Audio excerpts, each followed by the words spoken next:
Hi అండి, welcome to my channel LS creations. Please నా channel subscribe చేసుకోండి. ఇదేంటంటే అండి, ఎప్పటికీ వాడిపోయిన పువ్వులు అని పెట్టాను కదా. అంటే ఈ ఊల్తో తయారు చేసిన అనమాట ఫ్లవర్స్ అనమాట. సో నేనైతే గుమ్మాలకి అటు ఇటు పెడతాం కదా తోరణాలాగా. సో నేనైతే అలా పెట్టాను. అలా పెట్టచ్చు, దేవుడి మూలని మనం దండలుగా పెట్టచ్చు, చాలా రకరకాలుగా అయితే యూస్ చేయొచ్చు. సో నేనైతే యాక్చువల్గా పైన టైటిల్లో ఇచ్చింది అయితే వేరే కలర్, ఎందుకంటే ఆ కలర్ చేసినప్పుడు నేను వీడియో తీయలేదనమాట. సో నేను వేరే కలర్తో చేస్తున్నాను. సేమ్ ప్రాసెస్, కలర్ మాత్రమే వేరనమాట. సో ఇది గ్రీన్ మీకు ఎలా చేయాలో చూపించడం కోసం పాంపామ్ తయారు చేస్తాం కదండి. పాంపామ్ ఆల్రెడీ నా వీడియోస్లో చూసే ఉంటారు.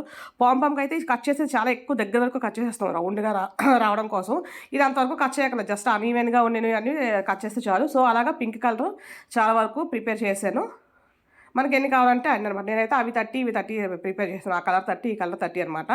సో దాంట్లో మళ్ళీ పువ్వుకి మనం మధ్యలో ఒక బీడ్ లాగా, అంటే పువ్వుకి చూసిన కింద కాడ ఉంటుంది కదా, ఆ కాడ కోసం కూడా మనం కాడ తయారు చేసుకోవాలి. సో దానికన్నా ముందు ఫస్ట్ మనం ట్యాజిల్ లాగా తయారు చేసుకోవాలి. అంటే దండంతా ఇలా పైన వేలాడినప్పుడు కింద వేలాడడానికి ఇలాగ కుచ్చులాగా అనమాట. సో దానికోసం సూదికి దారం ఎక్కించుకొని మనం ఎంత పైతే పొడవు తోరం కావాలనుకుంటున్నాము, అంటే గుమ్మానికి పెడితే ఎంత పొడవు కావాలనుకుంటున్నామో అంత పొడవు మనం దారం ముందే సూదికి ఎక్కించుకొని, చూసారు కదా నేను పెడుతున్నాను కదా, అలాగా మనం ఊల్ని ఫోల్డ్ చేయాలన్నమాట. ఫోల్డ్ చేసి దానికి అక్కడ దారం కట్టి కిందని సరిగ్గా సమానంగా వచ్చేటట్టు కట్ చేసేయాలి. సో మనకి ఇక్కడ ట్యాజిల్ కుచ్చులాగా ఏలాడింది అనమాట. సో ఇప్పుడు మిగతా అంతా దారం ఒకవైపు కుచ్చు, ఒకవైపు సూది ఉంది. సో ఈ సూదికి మనం ఫస్ట్ ఆల్రెడీ ప్రిపేర్ చేసుకుంది ఒక కలరు ఎక్కించాలన్నమాట.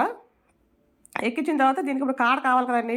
ఈ కాడ కోసం మనం కొబ్బరి బొండం తాగుతాం కదా, కొబ్బరి బొండం తాగడానికి స్ట్రా యూస్ చేస్తాం కదా, ప్లాస్టిక్ స్ట్రా. దీన్ని కట్ చేసుకోవాలి. 1.5 ఇంచు లేదా 2 ఇంచెస్ వరకు కట్ చేసుకుంటే చూసారా అంత గొట్టంలో వచ్చింది.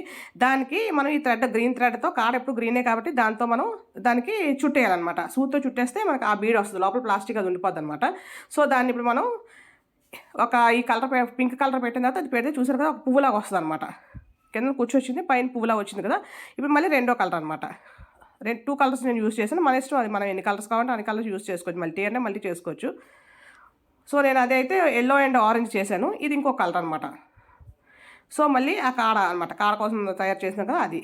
అలాగా మొత్తం ఒకటి ఆ కలర్ ఒకటి ఈ కలర్ పెట్టేసి లాస్ట్కి మనకి ఎంతైతే పొడవ కావాలనుకుంటామో అంత పొడవ వరకు కూడా చేసేయాలి. చేసిన తర్వాత పైన హుక్కి తగిలించడం కోసం ఈ ఎక్స్ట్రాగా ఉన్న థ్రెడ్ ఉంది కదండి, ఆ థ్రెడ్ని మనం రింగ్ లాగా ఉంచుకోవాలంట. మొత్తం కట్ చేసేయకుండా రింగ్ లాగా అలా పెట్టి అక్కడ మనం 2 ముళ్ళు వేసేస్తే అది రింగ్ లాగా ఉండిపోద్ది అనమాట. ఈ మిగిలింది కట్ చేసేయచ్చు. 2-3 సార్లు అలాగా నాట్ వేసేసాక ఈ ఎక్స్ట్రా ఉన్న థ్రెడ్ని మనం కట్ చేసేసుకోవాలన్నమాట.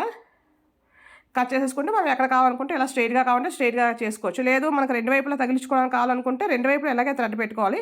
ఆ కుచ్చు అక్కర్లేదు అన్నమాట. కుచ్చు బదులు 2 వైపులా కూడా ఇలాగే రింగ్లా పెట్టుకుంటే మనకి ఇలాగా మనకు స్ట్రైట్గా ప్యారల్గా పెట్టుకోవడానికి అనమాట. థ్యాంక్ యూ అండి, థ్యాంక్ యూ ఫర్ వాచింగ్.